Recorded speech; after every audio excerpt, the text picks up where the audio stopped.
Hi students, welcome again in new session.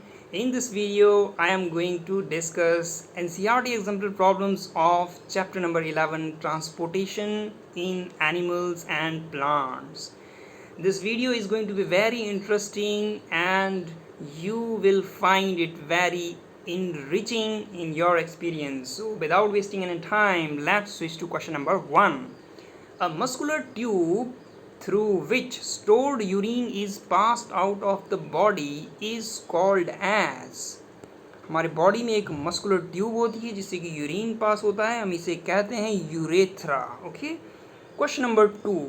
A pipe like they are pipe like consisting of a group of specialized cells. They transport substances and form a two-way traffic in plants. Which of the following terms qualify for the features mentioned above? तो इसमें आपको keywords कुछ दिए गए हैं. जो keywords हैं कि पाइप लाइक हैं और इसमें ग्रुप ऑफ स्पेशलाइज सेल्स हैं और इसमें ट्रू वे ट्रैफिक बनाते हैं. ये प्लांट्स के भीतर कोई ऐसा एक टिश्यू है स्पेशल टाइप ऑफ. तो बच्चों ये होता है फ्लोएम टिश्यू. मैं आपको बता दूं कि प्लांट्स में दो मेन तरह के टिश्यूज़ होते हैं. One is xylem tissue and other is phloem tissue. Xylem tissue ये इसमें वन वे ट्रैफिक है. ओके, वन वे ट्रैफिक जड़ों से चलती हैं और ये ऊपर प्लांट्स के अलग अलग हिस्सों में ब्रांचेस तक जो हैं जाती हैं. जड़ों से वाटर और मिनरल को एब्जॉर्ब करके प्लांट्स के अलग अलग हिस्सों में पहुंचाना ये जाइलम टिश्यू का काम होता है. फ्लोएम टिश्यूज़ जो हैं इसमें टू वे ट्रैफिक होता है. ये ऊपर की ओर भी जाती हैं और ये नीचे की ओर भी जाती हैं और इसका काम होता है ये फूड सप्लाई करती है हमारे प्लांट्स के अलग अलग हिस्सों में. सो अगर मैं आपको ऐसे डिफाइन करके बताऊं तो phloem tissue it consist of specialised group of cells and it consists of side tubes which are elongated tubular conducting channels of phloem through which the food is transported. The content of phloem moves in upward as well as in downward direction, therefore it forms two-way traffic. Now let's move to question number 3. The absorption of nutrients and exchange of respiratory gases between blood and tissue takes place in. तो ये जो आपकी जो respiratory exchange होती है ये capillaries में होती है. मैं आप लोगों को बता दूं कि कैपिलरीज़ आर्टरीज से ही निकलने वाले या ब्लड वेसल से निकलने वाली पतली पतली ट्यूब्स होती हैं. Capillaries are extremely thin blood vessels where the exchange of substances, where the absorption of nutrients takes place, and their very thin walls helps in facilitation of gaseous exchange. Question number 4. In which of the following parts of human body are sweat glands? Absent. Okay. तो हमारी body का ऐसा कौन सा हिस्सा है जिसमें कि स्वेट ग्लैंड्स नहीं होते हैं? तो आंसर बड़ा ही इजी है, ये है लिप्स. लिप्स में कोई भी स्वेटिंग ग्लैंड्स नहीं होते हैं और sweat glands are responsible for production of sweat and these glands are absent in lips. So lips में कभी भी हमें पसीना नहीं आता. Question number 5. In a tall tree, which force is responsible for pulling water and mineral from the soil? एक बहुत लंबी सी ट्री है तो ऊपर तक प्लांट्स में वाटर और मिनरल्स कैसे पहुंच जाते हैं? तो इसका आंसर है सक्शन फोर्स. बच्चों मैं आपको बता दूं कि रूट्स वाटर और मिनरल को एब्जॉर्ब करते हैं, मिट्टी से लगातार एब्जॉर्ब करते हैं और जो इवेपोरेशन ऑफ वाटर होती है लीव्स में, लीव्स जो हैं वो क्या करते हैं? ट्रांसपीरेशन करते हैं. इसमें से ये पानी को इवेपोरेट करते हैं और इसकी वजह से एक सक्शन फोर्स क्रिएट होता है जिसकी वजह से वाटर ऊपर की ओर मूव करता है. Question number 6. Aquatic animals like fish excrete their waste in gaseous form as. इसका आंसर है अमोनिया. मैं आपको बता दूं कि जो भी ऑर्गेनिजम्स एक्वाटिक एनिमल्स ये अपना वेस्ट अमोनिया की फॉर्म में रिलीज़ करते हैं जो कि पानी में डिज़ोल्व हो जाते हैं. ऐसे ऑर्गेनिजम्स को हम अमोनोटैलिक एनिमल्स कहते हैं. ओके. और कुछ ऑर्गेनिजम्स नाइट्रोजन को एक्सक्रीट करते हैं in the form of urea और इन्हें हम यूरियोटैलिक ऑर्गेनिजम्स कहते हैं. We human beings are ureotelic organisms. हम यूरिन जो रिलीज करते हैं उसमें यूरिया मौजूद होता है और यूरिया में नाइट्रोजन मौजूद होता है, इसीलिए हम इसे यूरियोटेलिक ऑर्गेनिजम्स की कैटेगरी में हम आते हैं। Question number 7, veins have wall which allow blood to flow only in one direction, arteries don't have walls yet the blood flows in one direction only, can you explain why?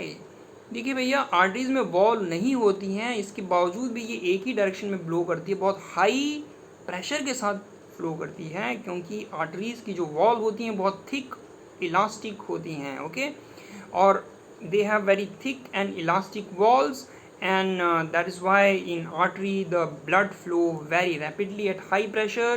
Because of this it is possible for blood to flow only in one direction. Question number 8, what is the special feature present in human heart which does not allow mixing of blood when oxygen rich and carbon dioxide rich blood reach the heart? तो भैया हमारे जो blood में oxygen rich हमारे heart में oxygen rich blood भी होती है और कार्बन डाइऑक्साइड रिच ब्लड भी पहुंचती है, तो ये आपस में मिक्स क्यों नहीं हो पाते हैं? क्योंकि हमारे जो हार्ट होता है ह्यूमन बीइंग्स का, ये 4 चैम्बर्ड होता है, ओके, तो इसमें अलग अलग चैम्बर्स बने हैं ऑक्सीजन रिच और कार्बन डाइऑक्साइड रिच के लिए, ब्लड के लिए. So question number 9, name the organ which is located in the chest cavity with its lower tip slightly tilted toward the left.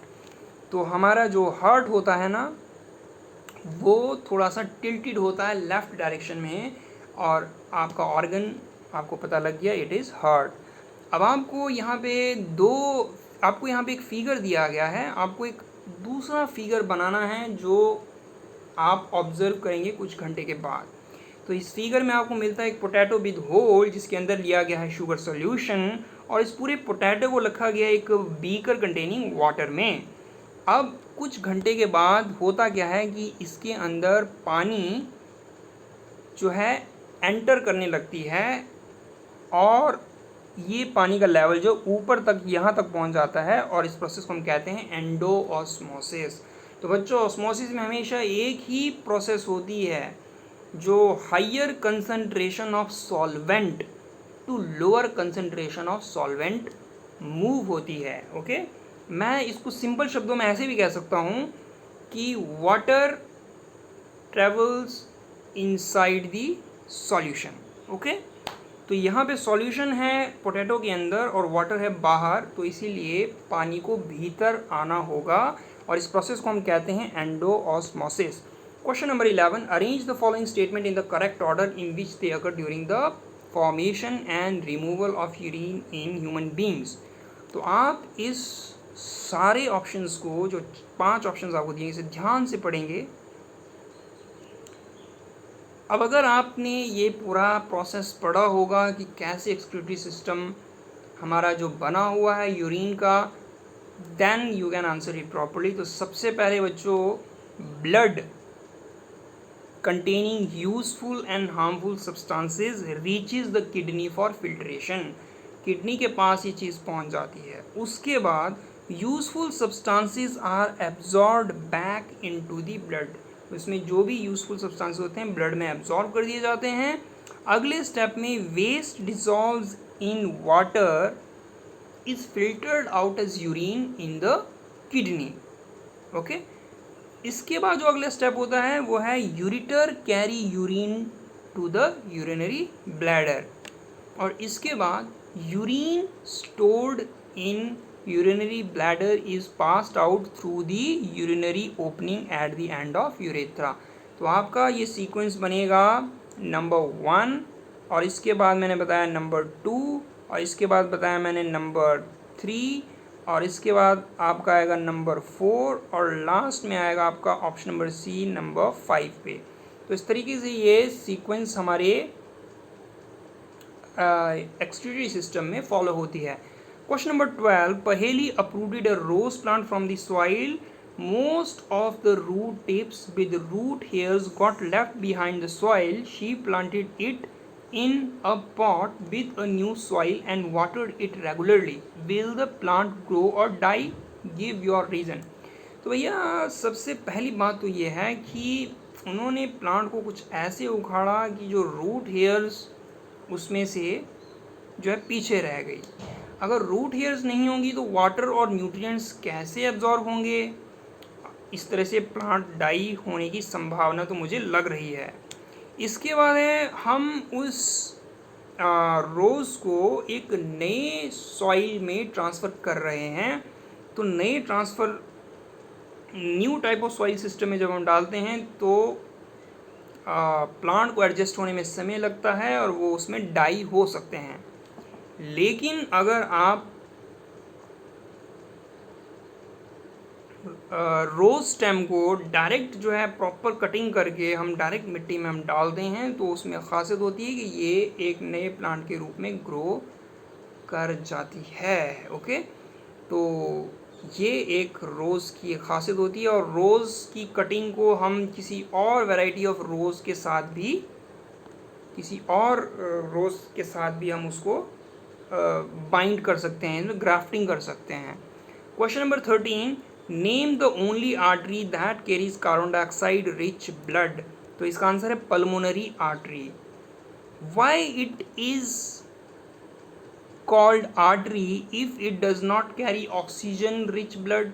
तो हम आर्टरी इसलिए कहते हैं because it carries blood away from the heart. Question number 14. Bujo's uncle was hospitalized and put on dialysis after severe infection in both of his kidney. What is dialysis? वो जो dialysis ये है एक periodical filtering होती है blood की artificial kidneys के माध्यम से। Okay?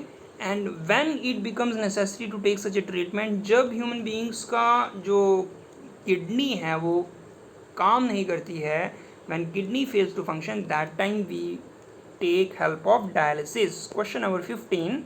Name the process and the organ which help in removing the following waste from the body. तो कार्बन डाइऑक्साइड ये किस प्रोसेस में कार्बन डाइऑक्साइड रिलीज होता है? During the acceleration process. And the organ involve in acceleration is lungs. Undigested food is released in the process of egestion and organ involved is large intestine. Urine is released in the process of excretion and organ involved is kidney. Sweat is released in the process of perspiration and organ involved is sweat glands. Question number 16, आपको stethoscope का instrument दिया गया है। तो पहला answer इस instrument is stethoscope and we have to label the part A B and C. तो बच्चों ए पार्ट को डायफ्राम कहते हैं और बी पार्ट को ट्यूब कहते हैं और सी पार्ट को हम ईयर पीस कहते हैं। ये ए पार्ट आपका डायफ्राम है। Question number 17, Paheli noticed water being pulled up by a motor pump to a overhead tank of a 5-story building. She wondered how water moves up to greater height in a tall tree standing next to the building. Can you tell why? भैया 5 story building में पानी चढ़ाना motor use करना पड़ता है और उसी building के सामने एक ऊंचा लंबा पेड़ है और वहाँ पे जो है पानी अपने आप पहुँच रहा है प्लांट्स में, ऐसा कैसे?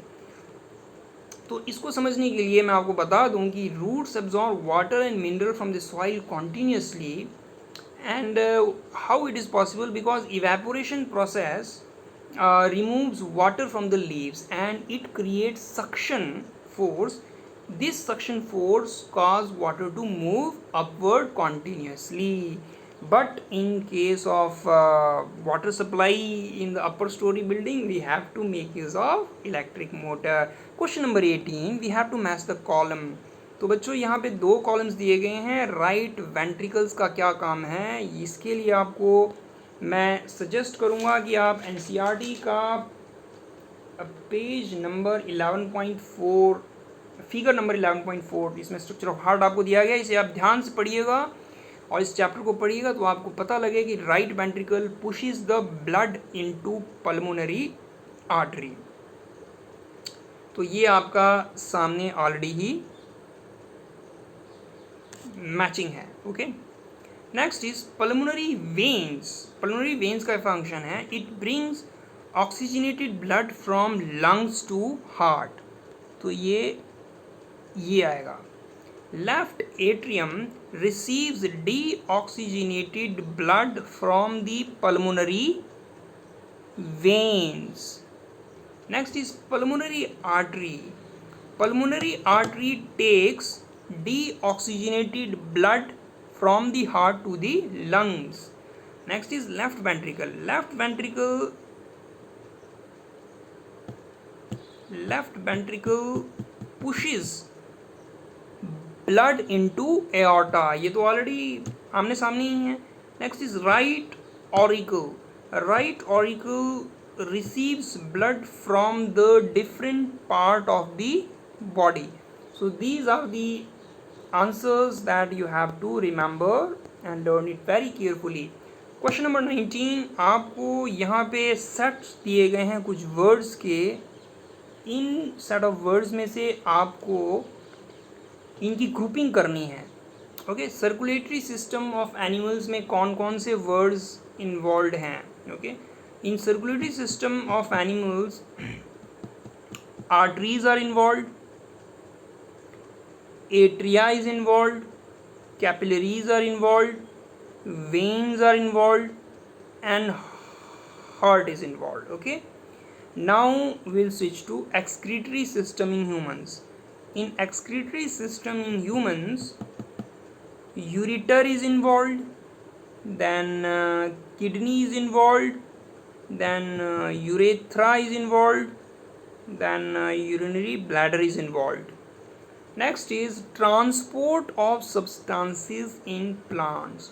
तो इसमें तो आपके रूट हेयर्स इन्वॉल्व हैं, फ्लोएम और जाइलम इन्वॉल्व है। ओके, सो इस तरह से हमने इसको कैटेगराइज किया। Question number 20, fill in the blanks. Dash carry oxygen rich blood from the heart to all part of body. तो ये है आपका आर्टरीज, तो ए का होगा arteries carry oxygen rich blood. And dash carry carbon dioxide rich blood, तो veins carry carbon dioxide rich blood from all parts of body back to the heart. And dash have thin walls, तो आपको पता होगा कि जो veins होती हैं ना, वेन्स उनकी वॉल्स जो हैं थिन होती है, तो सी में वेन्स आएगा। And dash have thick elastic walls, तो आपकी आर्टरीज में थिक वॉल्स होती हैं। Blood flows at high pressure in arteries. Okay, तो यहाँ पे भी आर्टरीज आएंगी। आगे valves are present in veins, veins में वॉल्व होती हैं, which allow blood to flow only toward the heart. And dash divide into smaller vessels, so dash है आपकी arteries divide into small vessels, and these vessels further divide into extremely thin tubes called capillaries. The capillaries join up to form veins. इस सारे process को समझने के लिए आप NCERT का डायग्राम आपको मैं बता देता हूँ। चैप्टर नंबर 11 में 11.3 डायग्राम, ये आप जो है फॉलो कर सकते हैं ये डायग्राम। इससे आपको ये सारा फिलिंग द ब्लैंक समझ में आ जाएगा। Question number 21, while learning to ride a bicycle, Bujo lost his balance and fell. He got bruises on his knees and it started bleeding. However, the bleeding stopped after some time. Why did bleeding stop? भैया bleeding stop हो जाता है क्योंकि blood clot formation हो जाती है। जैसे ही हमारा कहीं कटिंग होती है तो कुछ समय के बाद ब्लड का क्लॉट बन जाता है। And what would be the color of the wounded area and why? तो जो भी हमारा एरिया जिस पे घाव होता है वहाँ पे डार्क रेड कलर हो जाता है due to clotting of blood. तीसरा ऑप्शन है which type of blood cells are responsible for clotting of blood, तो प्लेटलेट्स रिस्पॉन्सिबल होते हैं क्लॉटिंग ऑफ ब्लड। और बच्चों में एक एडिशनल इन्फॉर्मेशन बता दूं कि जो विटामिन के है वो ब्लड की क्लॉटिंग में हेल्प करता है। जिन लोगों में विटामिन के की कमी होती है तो उनको अगर जब चोट लगती है तो उनके बॉडी से बहुत ज़्यादा ब्लड फ्लो कर जाता है, और इसीलिए हमारे डाइट में विटामिन के भी काफ़ी ज़्यादा होनी चाहिए। और विटामिन के का साइंटिफिक नाम होता है phylloquinone. Okay, so this was explanation of NCERT exemplar problem of chapter number 11 class 7 science transportation in animals and plant. I hope you like the video. अगर आपको ये वीडियो पसंद आई तो आप अपने फ्रेंड्स के साथ इसे शेयर कीजिए, मेरे चैनल को सब्सक्राइब कीजिए, ताकि in future also I can give you immediate notification. Okay, so I want all of you to do very well at your homes. Okay, and till I launch my next video, thank you, bye bye, keep rocking, stay fit, stay fine, thank you.